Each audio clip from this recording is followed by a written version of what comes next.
So what's going on? Ooh. Comcast, Xfinity, whatever they want to call themselves. Hey, in your neck of the woods.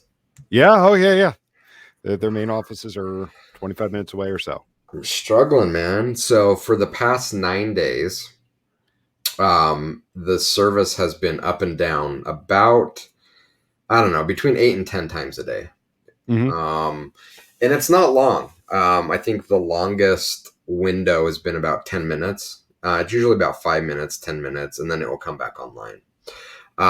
Which, if you're just home hanging out, watching TV, streaming some content, it's annoying. But if you're trying to work, it is absolutely devastating. Um, that 5 minutes probably cost me almost an hour every time. Mm-hmm. To like in the middle of flow doing stuff, it goes down. I have to stop what I'm doing, maybe do something else, then try to come back to what I was doing. It is incredibly difficult, that 5 minute outage. So anyway, I've been talking back and forth with Comcast. I'm like, at a minimum, you're giving me a month of free service. I'm like, well, our contract states that we have a set dollar amount that we can pay you based on the amount of time that the outage occurred. And I'm like, no. This is way more valuable than just the 5 minutes it was out. So either you're going to comp me, or I'm going to find another damn company that is going to give better service. The problem is you can upgrade to a Comcast business line that has SLAs attached to it. So the upside is they have some kind of contractual value of keeping the lineup, but you're Mm-hmm. basically paying 3x. So I would be paying, no, it's 4x what I'm paying now for less speed for a business But line, so you're but it trading out has the an speed for the SLA. SLA. That's right. At Yeah. more cost. Mm-hmm. At more cost. So Do you have Verizon Fios in your region? we don't. Okay. Yeah, I mean, it's really the only option here. So other cities have city internet, which is awesome. So cities that have run their own fiber lines. Google is in quite a few neighborhoods, but in this neighborhood, my only option is Starlink, or some sort of like dial-up, maybe, I don't know, Mm-hmm. or Comcast. And Starlink's incredibly slow. I mean, it's not slow, but it's slow in comparison to what I'm getting now. Mm-hmm. So Yeah, I we don't we know. have Verizon Fios, and I mean the speeds are pretty good. So since we've started doing like the live streams at times and like the full HD video, I'll hardwire into the router Hmm. to make sure I've got a solid connection. But overall, like we're able to use like our Apple TV to stream 4K movies through iTunes or any of the other streaming services. It works really, really well. So when I first moved into this house, I got it set up with Verizon, and then after a couple of years, we got lured away with like the new Xfinity X1 platform, the voice Hmm. remote, and all of that. And I mean, after about 6 months, we switched back Yeah. because kind of where we're at in their setup, like we would lose signal strength Mm. um, at peak times. So like TV in the morning, main channels would go out because there was so much, such a drain on the bandwidth in the local area. And then I even noticed at times like the internet signal would go up and down, maybe not completely out, but would definitely slow down. So we made the move back to FiOS, and it's been solid, solid enough. Yeah.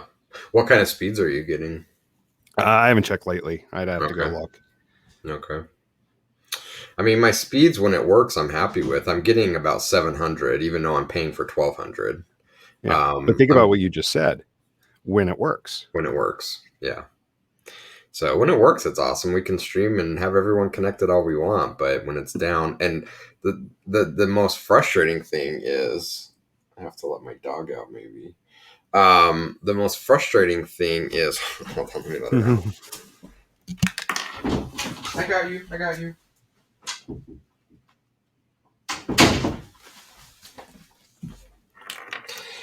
While the work is frustrating, like my these kids that don't know anything about what us old folks had to go through with the TV and Mm-hmm. standing like this with the antenna to get a signal. They are always on demand. when it goes out and my 6-year-old is streaming YouTube, literal like crocodile tears just streaming. I'm like, dude, it's gonna be okay. But I guess that goes to show that we've got it pretty good, even though it's frustrating, Yeah. that like these kids have been given the experience that everything is always on demand and works perfectly. So Yeah, I remember back to the days of dial-up. Like in oh, our yeah. area, the main our first internet provider was AOL dial-up, just like so many other people. And the main number in this area, it like between 6 and 8:30 p.m. It took, you could not get on. It was just busy signal after busy signal. It was, you were lucky if you were able to sign in. Yeah. That's true. I think AOL was my first real internet experience. There was another one. There was another kind of dial-up that was popular at the same time that we may have had before AOL. I'll have to Google God, I'm it. blanking on it, but I'll I have know to what you're Google talking it, about. 'cause otherwise I'm not going to stop thinking about it. But before that, and this will date me, me and my friends got on to dial-up BBS, bulletin boards, and had like chat and played some text-based games together. Like that was my first kind of Oh, dial-up that's fun. experience. It was net something, by the way. I'm gonna have to Google it, 'cause, when I see it, it will click. Anyway, keep going. Yeah, no, it was net something. CompuServe. CompuServe is the one CompuServe, that's it. CompuServe is the one I'm thinking of. I think Yeah, we I had remember that. at Never some had it, point. but I remember it. Yeah. Yeah. The good old days. The 80s, man.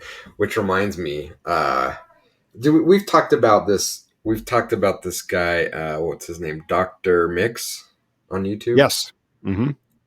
Last night I was watching a bunch of his videos, and he was playing with some 1980s synthesizers, and he was remaking like vintage sounds from movies and popular songs from the 80s on these old synthesizers, and just those sounds took me right back to the 80s, man. I'm like, oh, this was awesome. This That's was awesome. awesome.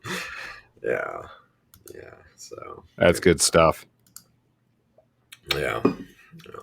But anyway, I think you've given me a good topic for today. Okay. The cost of context switching. Yeah. We've talked about it before. We've talked about the cost of interruptions in different things. But like, in the context of what we do within analytics, people don't think about it. They don't realize it, just how costly context switching is.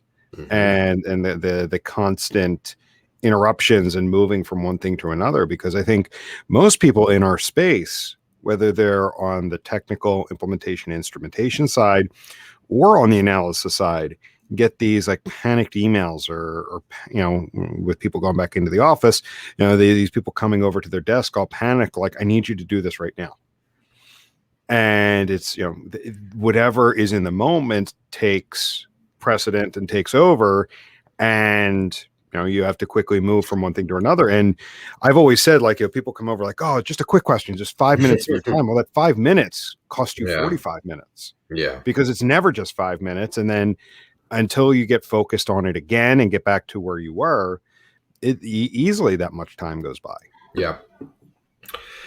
Yeah. And it's not only that, it's draining. To be in that constant, it does. I don't know about you, but it puts my body in fight or flight. Like, you get all these chemicals dumped into your body and your heart start racing and you're ready to, like, attack a problem. And after a day of being in fight or flight all day, you're just drained mentally and physically. It's draining. I can't imagine what it's like I can. But for like an ER room physician, how incredibly challenging that would be. My dad, early in his career, was a paramedic through the local fire department in our town, and I think it lasted 3 years. And he's like, I can't do it anymore. Like, all day, just from emergency to emergency, it just was incredibly draining. Again, mentally and physically, it's like, could not keep that up. And Mhm. I'm sure there are people that are maybe wired differently to do it, but being in that constant state of fight or flight is just incredibly challenging. Yeah, if you listen to evolutionary biologists, and Hmm. they talk about how our bodies are not meant to be in that constant state, No, because you took the no. words right out of my mouth. The constant state of flight or flight, or that's constant state of stress. Fight or flight. I having listened to them in various contexts. From what I've been able to glean is fight or flight was meant. Was something that we developed over millions of years through evolution, that it's our body's instinct that there's a present danger that we Yep. need to focus on, react to, and get away from or deal with. And then that was it. It was supposed to stop. Yeah. But with the way things have evolved in civilization, you have people that are living in that constant state, which you're not supposed to be. Yeah. And I think the one visual that I've read a lot is that we were we were born to be able to outrun or outwit a lion on the Serengeti. And that it was important to be in that fight or flight to, basically shift blood from certain areas into our large muscles so that we could get away or prepare us to kind of fight. And so it was two things. One, those chemicals, excuse me, and that reaction was physically and mentally necessary. But two, we actually ran Mhm. away or we fought, and it burned off those chemicals. In our fight or flight, we're not burning it off. So we're constantly getting the chemicals dumped into our body and we're having the reaction to it, but we're not running away from a lion. We're not fighting a tiger. Mhm. We're fighting a mental fire that doesn't burn off those chemicals in the same way or at all. And And go ahead. okay, yeah, sorry, No, go no, ahead. no, go ahead. I was going to say, and to that point, not only are we not burning it off, it's not going away, because as soon as Yeah. we solve that problem that came up, there's one to take its place. Hmm. Yeah, so a couple things. One, it's not getting burned off. And anecdotally, I have found that if I do, so I've been trying to ride a 10K once a day on the bike. I find that days where I do at least 10K on the bike, I feel amazing. Like so much mental clarity, calm, relaxed, like everything just feels good. If I go 2 or 3 days without riding that distance, like I feel like crap. Like I feel Mhm. like amped up and ready to go and but tired and worn out at the same time and sluggish and kind of mental fog and fatigue. And I think a large part of it is this buildup of stress chemicals in the body that never get burned off. And to your second point, it's not just one instance. It's not just, oh, this one thing popped up, we need to figure it out. It's all day long, every day, especially in consulting. And I don't want to do a woe is me because everyone deals with this to differing degrees. But for us, where we're working with multiple companies, there are multiple people in those companies. So it's almost exponential that we're getting hit up all day, every day, that there's always an emergency. There's always a fire and we're just panicking. And so Mhm. it's not just one instance. It could be 4 or 5 fires that we have to put out a day. And we're just not mentally or physically built for that. And we're getting a bit off topic from the context switching, but I think it is such a critical piece that goes untalked about. We talk about the cost of context switching from a perspective of getting back into flow and breaking that. And it's not just 5 minutes, Comcast goes down. I don't just lose 5 minutes. It takes me 30 minutes to get back orient to where I was before. Yeah, that gets a lot of attention. And we're trying to figure out how to solve that.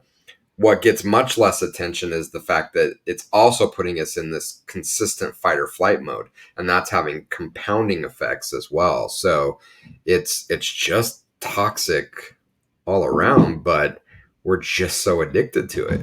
Mhm. We're addicted to being in this mode, and I don't like it. We don't do our best work for Mhm. sure in this And mode. it's funny, people are gonna be like, "What? I'm addicted to stress," and I would agree with you and say, yes, we're addicted to Yeah. stress. Just like people are addicted to outrage. Hmm. People don't want to admit it, but they're addicted to being angry at stuff. Hmm. It's true, and I think it's important to address that. So I was talking with a friend of mine on. I was talking to a friend of mine the other night, and she was asking me a bunch of questions around how I think about things, and she said something like, "It's important for me to ask what value I'm getting out of this," and it reminded me that it reminded me of a conversation that I had many, many times, and it upset me many, many times. Um, Tea leaf in my mouth. um, with my therapist dealing with anxiety issues is he would often ask me, he said, Jason, what value are you getting out of your anxiety? I'm like, what the hell are you talking about, you idiot? I hate this thing. I don't want it. He's like, no, come on. You're getting something out of it. And it really forced me to stop and think. I'm like, maybe I am. I mean, maybe I am clinging on to this for a reason. Maybe I am getting some value out of that. I need to be honest with myself. So to that point, we really need to be, if we're finding that we're in these situations, if we're finding that our days are constantly filled in an emergency room, doing triage, running from fire to fire, I believe it's critical for us to ask ourselves that question, as difficult as it may be. What value am I getting out of being in this constant context switching, fighting fires mode? Hmm. And if we're being honest with ourselves, there is some value we either perceived or real that we're getting out of it. Oh, I can think of a Um, couple things. yeah, I can too. I mean, we've talked about this before. My first job out of college, where the firefighters in the company were getting all the raises and promotions. Look how hard they're working. They really care. Look at Jason. He's lazy. He's just going with the flow. He's so zen. He's not committed. So for sure, like it has an impact on our career paths. Where lots of companies, that mentality is absolutely rewarded. And also, I see it, maybe more in a middle management capacity, that, sometimes we have to justify why we even have a job or a title. It's like, well, someone gave me this and I don't know what the hell's going on. So I, I got to fight fires because that's going to justify why I'm here. Hmm. So, Yeah, another good one is procrastination. yeah. And everybody is guilty of this. I bet you can talk to anybody right now, and there's 1 to 2 items on their to-do list which they know they have to do, but they know it requires a lot of thought, a lot of Yeah. focus. They don't necessarily want to do it. So the emergency, the fire that comes up, it's, hey, I'm doing something. I'm being productive. I am not procrastinating on that item over there. This thing got in the way.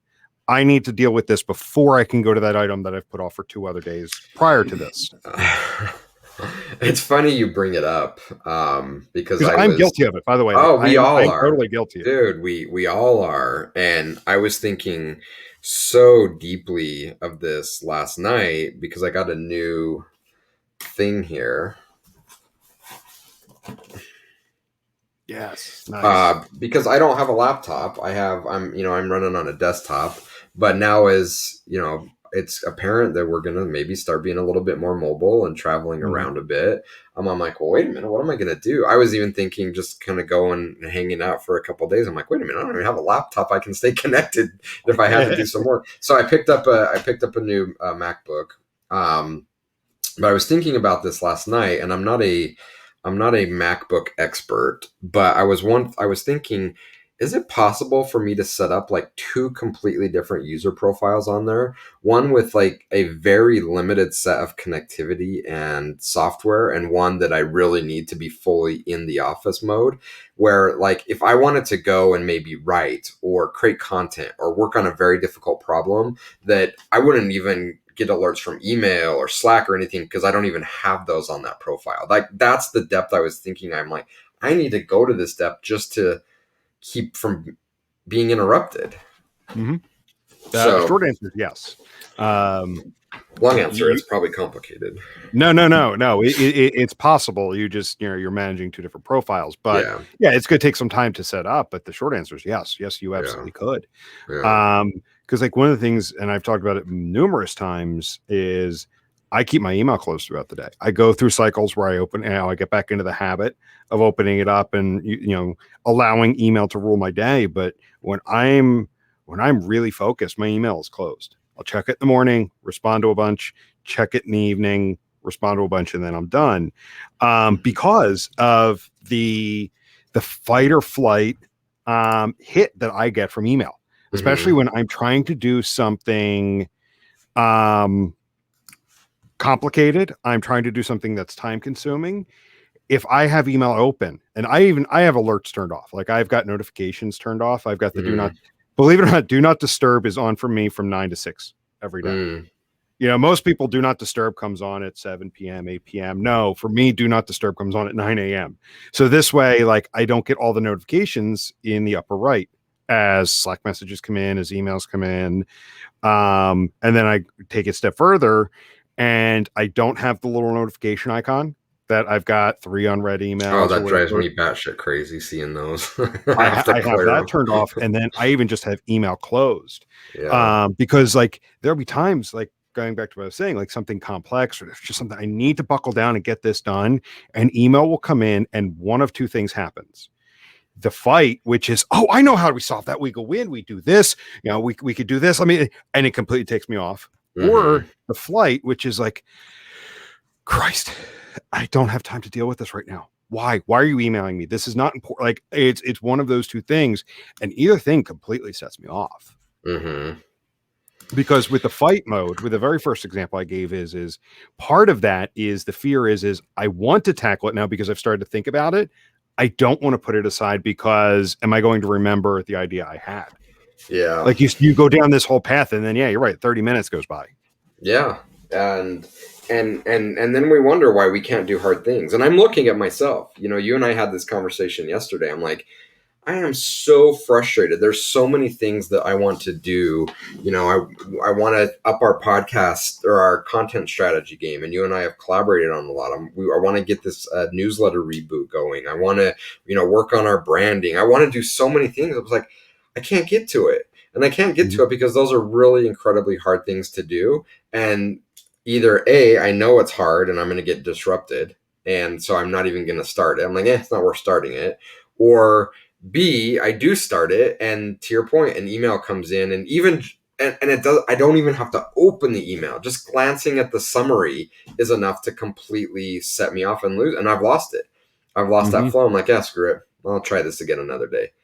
And it's incredibly frustrating because, sure, there are things in the moment that need to get done, and if it's a true emergency, I feel like I'm capable of stepping in and helping solve some very complex things in the moment. But to do the very difficult, hard, big things that I want to accomplish, it's going to take focused mental energy. And with those constant 1 minute, 2 minute interruptions, that's all it takes to throw it off. And it just isn't going to get done. The price of that context switch of just a moment is incredibly high. And because we've been conditioned that we need to have Slack open, that we need to have email open, that we need to have our cell phones with us at all times, that people, there's like this revulsion from some people like, what do you mean you have your email closed? What do you mean you're not checking your email all day? What do you mean, you may go a day without checking email? What if an emergency comes up?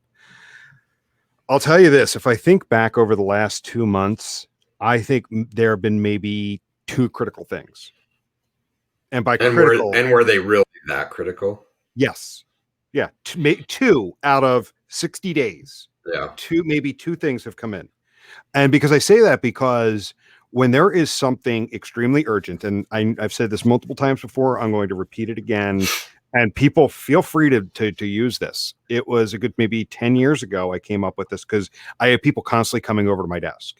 And I had this one project manager who would email and then send an instant message. I sent you this email. I mean, literally within 3 minutes, the email would come in, then the instant message. I sent you this email. Can you look at it? And then if you didn't respond within 10 minutes to the instant message, the phone would ring. And then if you did answer the phone, he was walking around the corner to your desk. And I wasn't the only one that did this to him, or he did this too. And there was one day, like, I'm in the middle of something that is really, really important. And the email came in, then the instant message, then the phone call, and then he was walking. And because I had somebody at my desk where we were working through a truly urgent problem. And I'll get back to this. I'm giving a very, very long. I'm taking a note because I have a. Keep going. Okay. Yeah. I stood up and I said, stop. I said, I saw it. I saw your email. I saw your instant message. I saw your phone call.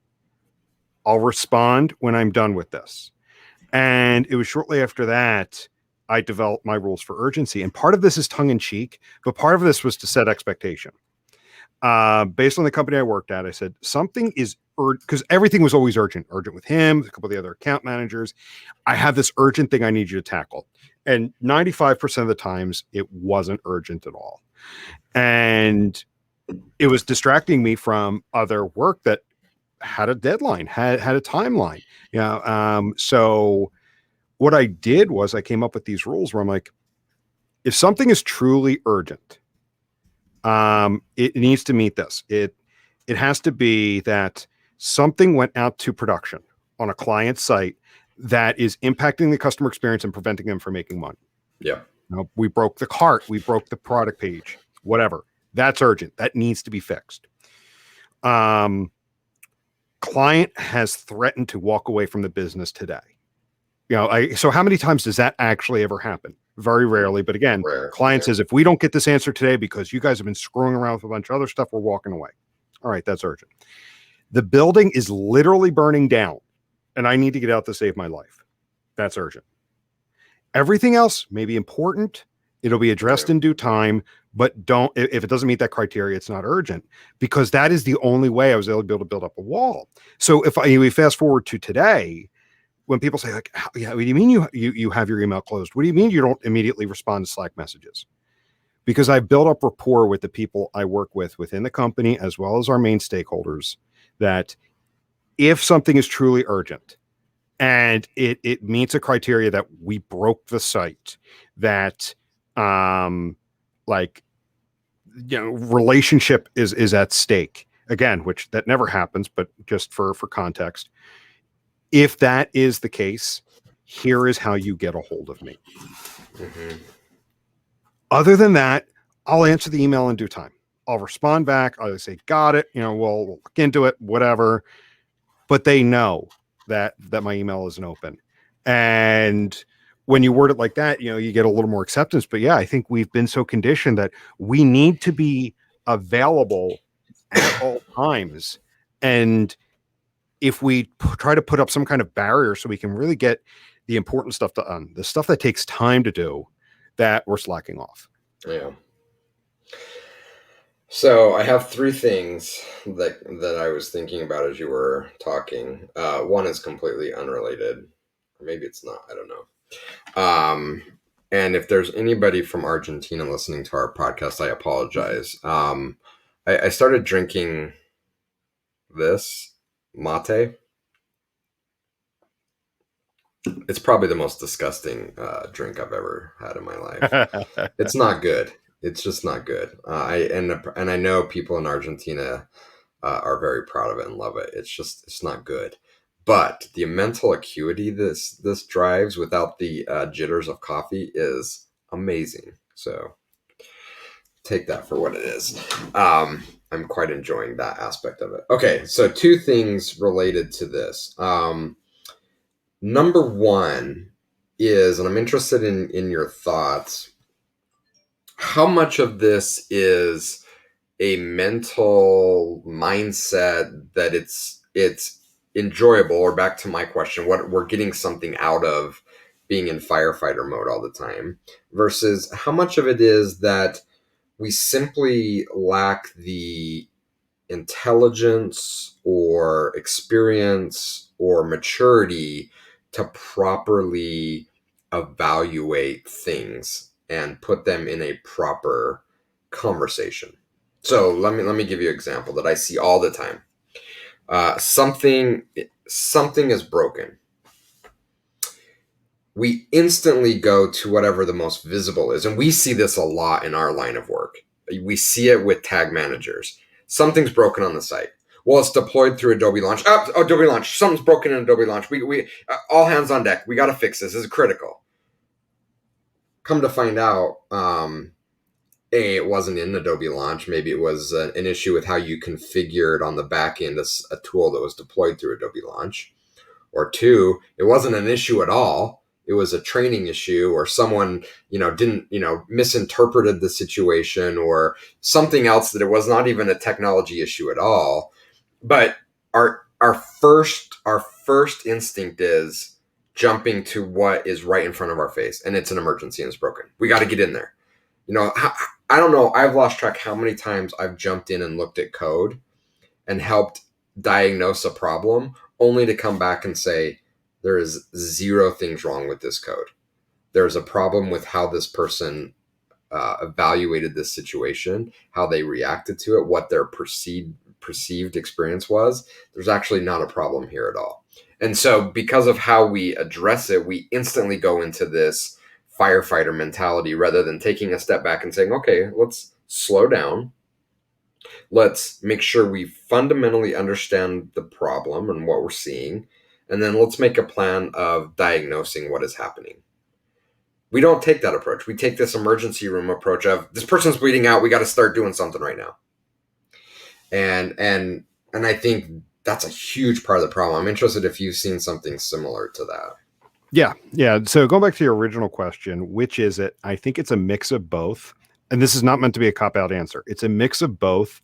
And it depends ultimately on the person, because for some people, the emergency is addicting. Mm-hmm. It is that, because part of the thing with the emergency, it's not just like the satisfaction of fixing the emergency. It's the addiction of the accolades. So-and-so jumped in after hours and got it done, right? There's a level of addiction there. And I go back to, people saying, well, what do you mean? I'm addicted to stress. I'm addicted to stressful situations. People are addicted to outrage. Mm-hmm. Look at today's culture. There is always, social media is always putting stuff out there for us to be angry about. And that's a whole other topic I'm not going to go down, but I think that's a moneymaker. Exactly.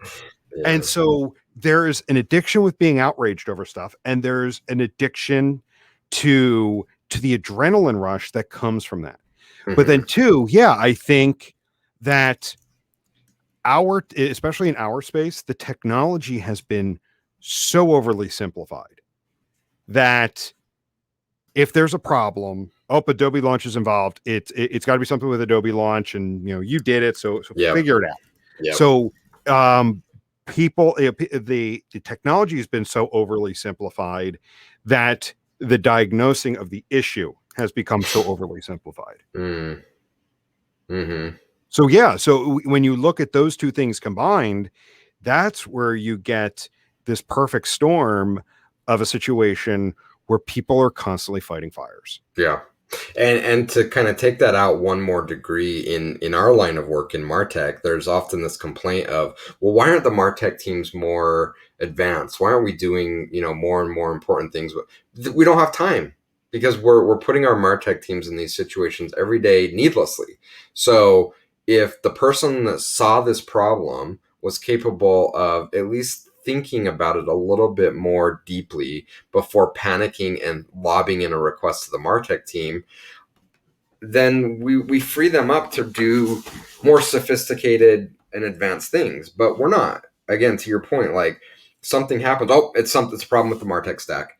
So you're pulling these people in to then diagnose the problem, which they're very smart and capable of doing. But many, many times the problem they end up diagnosing has nothing to do with what their line of work is. It's something completely different that other people in the business are more than capable of diagnosing, but they don't. Whether it's laziness or lack of skills, they instantly just throw it over to someone else, say it's your problem, MarTech implementer. Well, and here's the thing. Sometimes it's deserved, because since we oversimplify stuff, the implementation is oversimplified. Just put this pixel on the site. Just put this pixel on the site. No one actually thinks through the implementation. So chances are there have been so many times before where it was a half-assed implementation that did break. That's so now fair. people are like, and it's not to diminish what you're saying. I think again, it's one more thing to add on to this, because we're rushing through everything. We are quickly, we're trying to quickly tick things off a list that, yeah, like people are like, yeah, this thing is broken 5 times before. Chances are it's this, so it's yours.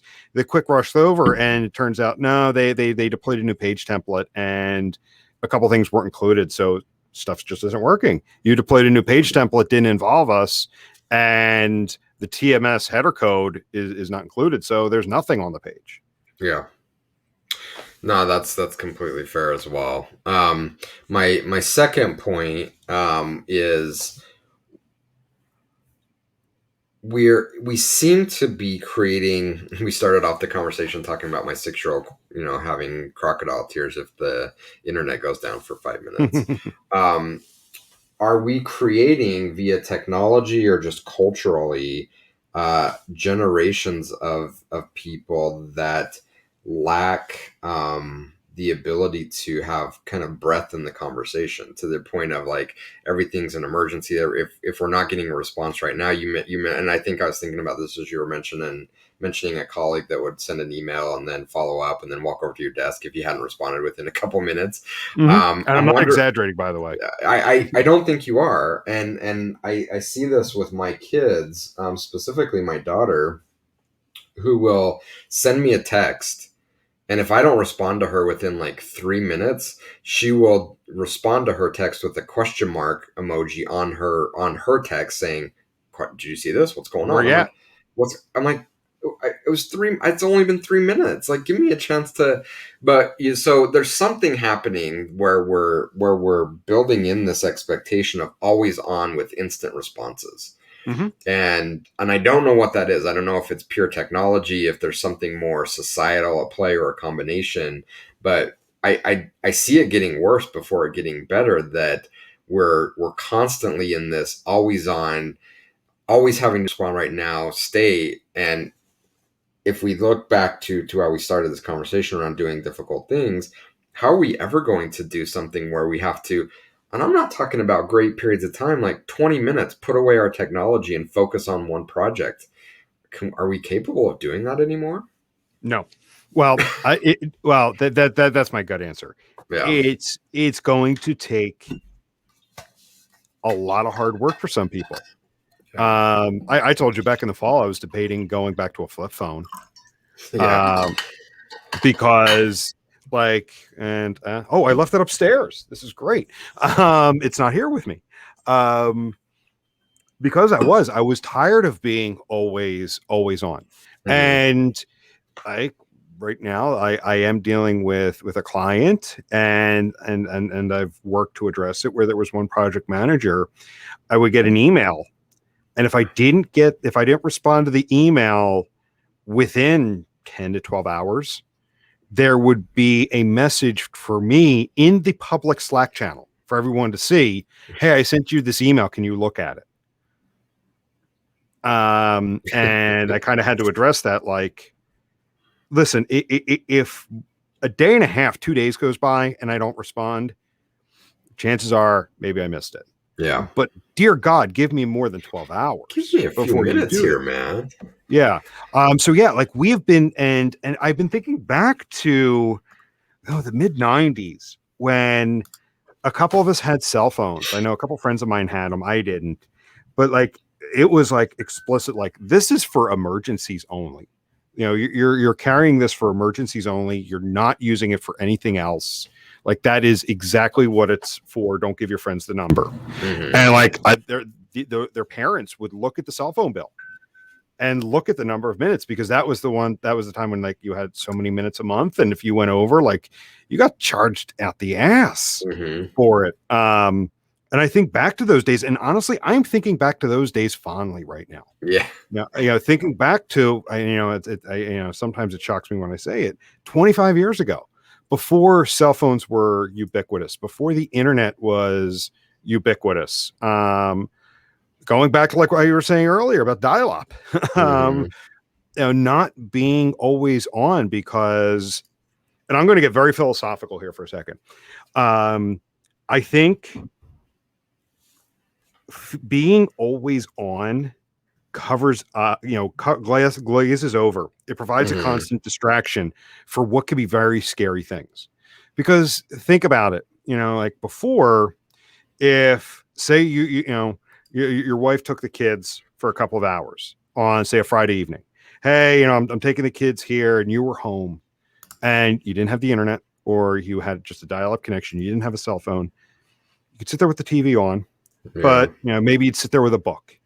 And sitting there with the book, sometimes, when you're there, you become alone with your thoughts, and that can be scary, right? And I've actually had this conversations with a couple people, and I'm like, this constant always on prevents us from having that quiet time with our thoughts at times, and that's necessary. That's where you get self-reflection. That's when you really start to see, like, again, get really deep. What are my principles? What do I stand for? Blah blah blah blah. All of those things, and those deep conversations you would have with yourself. That time for reflection has been replaced with just a steady stream of distractions. So then you tie that to work. It is very hard at this point to turn off email. Again, because there are people, and I bet you there are people listening here that have a boss that's like, if I send you an email, I better get a response. If I send you a Slack message, I send you a text message, you better respond. Because if you don't respond right away, I'm going to start wondering what you're doing, especially during company hours. I don't know. Like I'm getting way off topic. No, but you're right. And it all comes back to like this concept of context switching, is that we're in this time where it's not only common, it's not only technology enabled, it's expected that we're able to just process all this information going by us a million miles an hour from multiple sources, and it's just not how we were built.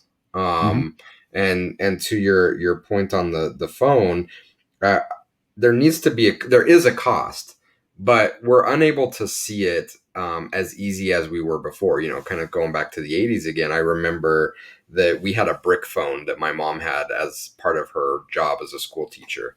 And I remember that I think that there was 30 minutes a month on that phone that you could use. And so the cost of you making a phone call was, man, do I want to take like 2 or 3 minutes? Is this phone call important enough to burn 3 minutes of the 30 minutes we have for the entire month? So you had to evaluate that cost. But now the cost is more to our mental health and our well-being and our ability to do projects. And we don't think about that because there's not a cost of me just picking up a phone and having stuff streaming in the background. It's like, I pay one price, unlimited data, just stuff comes in, unlimited whatever. Text messages. Unlimited. There's no cost to me, There's just this constant stream of conversation going on. But you made me think of something, for the longest time, and you still even see it now when people are being recruited. What's one of the skills they want to look for? How good are you at multitasking? It's been built into us that you should be thinking and working through 2 and 3 things at one time. Which anybody that has lived that for a while tells you, like, you really can't. No. You can't multitask because you're either going to get 3 things done really shitty that they're going to have to be redone to a certain degree, or you can get one thing done really, really well. We can lie to ourselves to say we can, but we have to be focused. And it reminds me of, I talked to a few people where they said, well, how can I be better in the kitchen, a better cook? And I'm like, I don't know. Like, let me come hang out with you and watch what you do. Do you want to know what they're doing? They've got the TV on, they're bouncing around, talking to people, and not focused on what they're doing.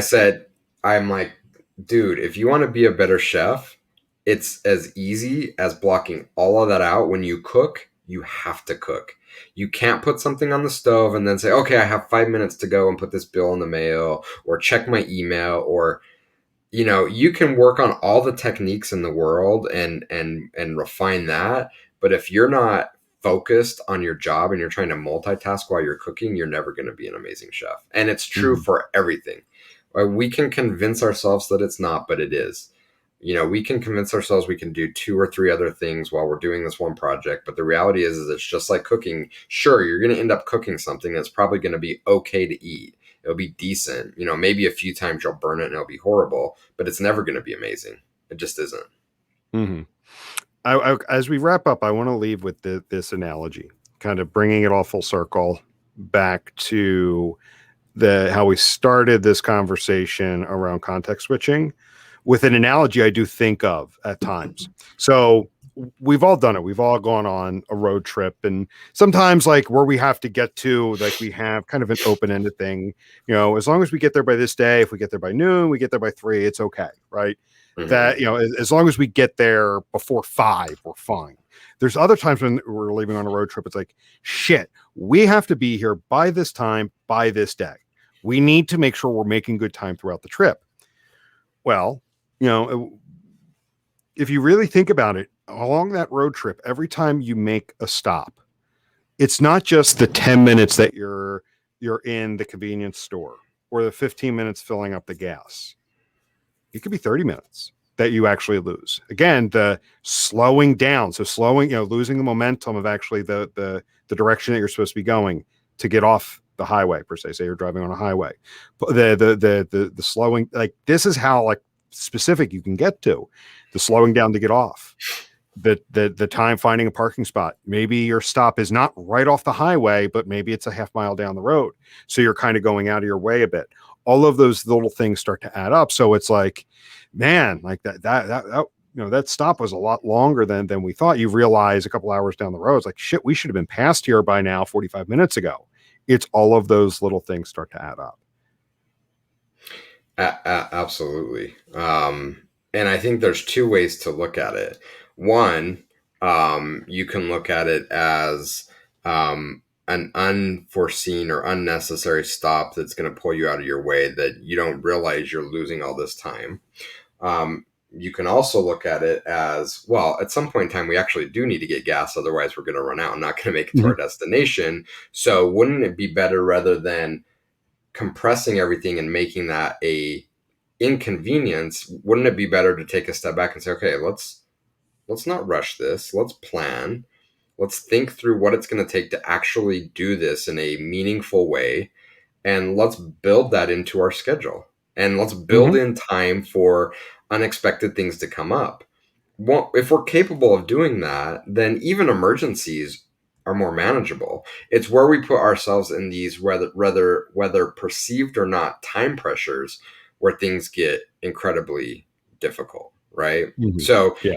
On the vacation thing or on the road trip thing, if we don't really have to be there, but we've put a mental construct that we have to be there at a certain time, then everything gets ratcheted up on a stress level. And even a minor inconvenience sets us way, way back.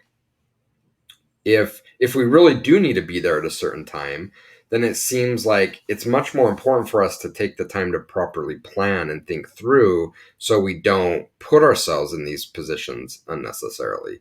And I think there's huge parallels to the business world in that we don't plan. We don't put proper time into planning. We compress everything, and we have very real deadlines that we don't give ourselves the proper time to address in the right way. Or we give ourselves arbitrary deadlines and get ourselves all stressed out for no other reason than we set this arbitrary deadline that this had to be done at this day at this time. Well, no one said it. We just felt that it needed to be done. And so therefore we need to like go into crazy mode to make it happen. Very well said.